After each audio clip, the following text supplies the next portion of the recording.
ఇంటి వాస్తుకి చాలా ప్రాముఖ్యత ఉంటుంది. వాస్తు విషయంలో చాలా జాగ్రత్తగా ఉండాలి. ఒక ఇంటికి బాగా కలిసి రావాలి అంటే అది మీ ఇంటి వాస్తుని బట్టి ఉంటుంది. మీరు ఉండేది సొంత ఇల్లు అయినా లేదా అద్దె ఇల్లు అయినా మీ ఇంటికి వాస్తు వర్తిస్తుంది. ముఖ్యంగా అద్దె ఇంట్లో నివసించే ప్రతి ఒక్కరూ తప్పనిసరిగా కొన్ని వాస్తు చిట్కాలను తెలుసుకోవాలి. లేకపోతే మీ జీవితంలో ఎదుగుదల ఉండదు. అద్దె ఇళ్లలో ఎలాంటి వాస్తులు పాటించాలి, త్వరగా సొంత ఇల్లు కట్టుకోవాలంటే ఎలాంటి వాస్తు పరిహారాలను పాటించాలనే విషయాన్ని గురించి ఇప్పుడు మనం ఈ వీడియోలో తెలుసుకుందాం. అద్దె ఇళ్లలోకి మారేటప్పుడు ఒక మంచి రోజు చూసుకొని ఇల్లును మారతారు.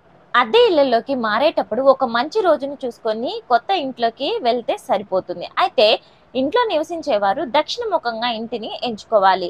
వాస్తుపరంగా దక్షిణముఖంగా ఉండే ఇళ్లలోకి పుష్కలంగా సంపద పెరుగుతుంది. అలాగే తూర్పు ముఖంగా ఉండే ఇళ్లలోకి దేవతలు ప్రవేశిస్తారట. మరి ముఖ్యంగా చెప్పుల షాప్ దగ్గరలో ఇంటిని తీసుకుంటే లక్ష్మీ కటాక్షంతో మీరు ఖచ్చితంగా కోటీశ్వరులు అయ్యే అవకాశం ఎక్కువగా ఉంటుంది. కొత్త ఇంట్లోకి మారేటప్పుడు తప్పనిసరిగా ఒక మంచి రోజును చూసుకొని శుభముహూర్తంలో ఇంట్లోకి అడుగు పెట్టాలి. అయితే ఎట్టి పరిస్థితుల్లోనూ ఉన్న ఫలంగా ఇంటిని మారనే కూడదు. దీని వలన అనేక సమస్యలు ఏర్పడతాయట. శుక్రవారం రోజున కొత్త ఇంట్లోకి ప్రవేశిస్తే డబ్బు పరంగా బాగా కలిసి వస్తుంది. శుక్రవారం కుదరని వారం రోజున బుధవారం గురువారం రోజున కొత్త ఇంట్లోకి ప్రవేశించవచ్చును. ఇక అత్యవసర పరిసరాలలో శనివారం మరియు ఆదివారం రోజున ఇల్లు మారవచ్చును. దీని వలన అనేక సమస్యలు ఏర్పడతాయట.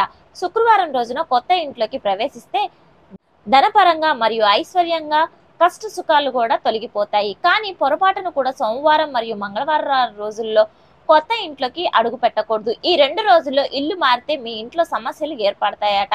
కొత్త ఇంట్లోకి అడుగు పెట్టేటప్పుడు కొత్త చీపిరితో ఇంట్లోకి అడుగు పెట్టాలి. చీపిరి పెట్టుకొని ఇంట్లోకి అడుగు పెడితే ఇంట్లోకి లక్ష్మీదేవి అడుగు పెడుతుందని అర్థం. ఇంట్లో ఆర్థిక సమస్యలు ఏర్పడకుండా ఉంటాయి. ఇంట్లోకి దుష్ట శక్తులు ప్రవేశించకుండా మీ ఇంట్లోకి దైవ శక్తులు ఆకర్షించాలంటే మీ ఇంటి గుమ్మం ముందు పసుపుతో స్వస్తిక్ గుర్తును గీయాలి. ఇంటి ముందు స్వస్తిక్ గుర్తు ఉంటే మీ ఇంటికి బాగా కలిసి వస్తుంది. ప్రతి ఒక్కరి ఇంట్లో తప్పనిసరిగా విడిగా ఉండాలి. ఇంట్లో పూజ గది విడిగా లేకపోతే మీ పూజ గదిలో ఒక నెమలి పింఛాన్ని పెట్టుకోవచ్చును. తద్వారా మీ ఇంటికి వాస్తు దోషాలు ఏర్పడకుండా ఉంటాయి. ప్రతి ఒక్కరి పూజ గదిలో ఈశాన్యంలో కానీ ఉత్తర దిశలో కానీ ఉండాలి. అప్పుడు మాత్రమే మీరు చేసే పూజలకు ఫలితం దక్కుతుంది.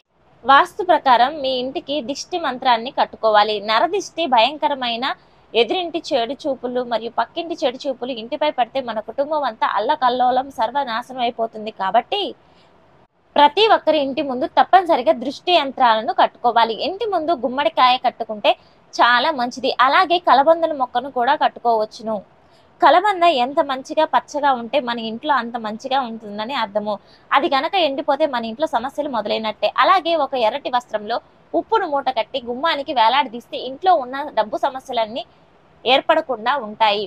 ఈశాన్య దిశలో బరువులు పెట్టకూడదు. ఈశాన్యంలో ఎప్పుడు కూడా ఖాళీగా ఉండాలి. ఇక ఆగ్నేయ దిశలో వంటగది ఉండాలి. ఇక రాత్రి సమయంలో నిద్రపోయేటప్పుడు దక్షిణం లేదా పడమర వైపుకు మీ తల ఉండాలి.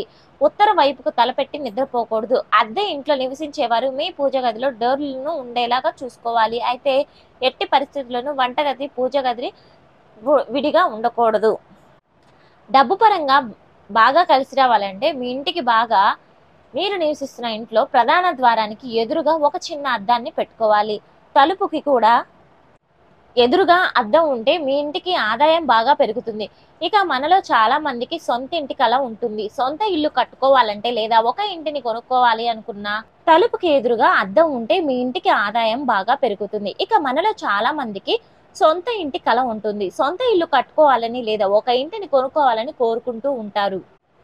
శనిదేవుడి ప్రసన్నం చేసుకోవాలి.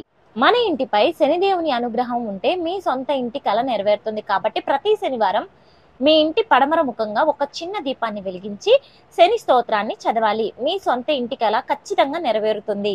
అదే విధంగా ఎవరైతే భూములు కొనాలని కోరుకుంటారో అలాంటి వారు ప్రతి మంగళవారం నాడు గోమాతకు ఆహారంగా పచ్చిగడ్డిని తినిపించాలి. భూములు కొనాలనే యోగం సిద్ధిస్తుంది. ఇక అదే ఇళ్లలో నివసించేవారు బాగా వెలుతురు వచ్చే ఇంటిని ఎంచుకోవాలి. ఇంట్లోకి సూర్యకిరణాలు ప్రవేశిస్తే మీ ఇంటికి పాజిటివ్ ఎనర్జీ ప్రవేశిస్తుంది. ఇంటిని ఎల్లప్పుడూ శుభ్రంగా ఉంచుకోవాలి. అలాగే ఉప్పు నీటిలో ఇంటిని శుభ్రం చేసుకోవాలి. వారానికి ఒకసారి ఇల్లంతా సాంబ్రాణి పొగను వేయాలి. ఇక ఇంటి గుమ్మానికి ఎదురుగా గోరింటాకు చెట్టును ఉంచకూడదు. బాగా డబ్బు సంపాదించాలని కోరుకునేవారు మీ ఇంటి నైరుతి దిశలో మనీ ప్లాంట్ మొక్కను పెంచుకోవచ్చు. ఇక మీ ఇంట్లో ఇల్లంతా కనకవర్షంతో నిండిపోతుంది. గుమ్మానికి ఎదురుగా లిఫ్ట్ ను ఉండకూడదు. గుమ్మానికి ఎదురుగా విద్యుత్ స్తంభాలను అస్సలు ఉంచకూడదు. వీటి వలన మీ ఇంట్లోకి నెగిటివ్ ఎనర్జీ వస్తుంది. మీరు కొత్తగా అద్దె ఇంట్లోకి వెళ్ళినప్పుడు మొదటి 3 నెలలు మీకు ఏమైనా సమస్యలు ఏర్పడితే ఆ ఇంటిని వెంటనే ఖాళీ చేయాలి. అదే విధంగా మొదటి 3 నెలల్లో ఏదైనా మంచి జరిగితే ఆ ఇల్లు మీకు కలిసి వచ్చినట్లు అర్థం అన్నమాట.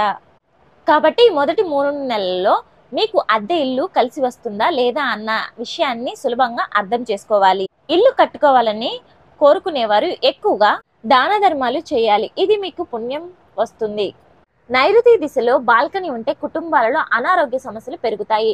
నైరుతి దిశలో బెడ్రూమ్లు ఉండాలి. ఏమైనా ఆత్మహత్యలు జరిగాయా అని 1-2 సార్లు ఖచ్చితంగా అద్దె ఇంట్లోకి వెళ్ళేటప్పుడు ఈ విషయాన్ని బాగా గుర్తు పెట్టుకొని తెలుసుకోవాలి. లేదంటే చాలా తిప్పలు పడతారు. దాని వలన మనం జీవితంలో చాలా కోల్పోతాము. అద్దె ఇంట్లోకి మారాలనుకుంటే శ్రావణ మాసం, ఆషాఢ మాసం, భాద్రపదం ఈ 3 మాసాలలో ఇల్లు మారితే చాలా మంచిది. ఈ వీడియో నచ్చితే లైక్ చేసి సబ్స్క్రైబ్ చేసుకోవడం మాత్రం మర్చిపోకండి.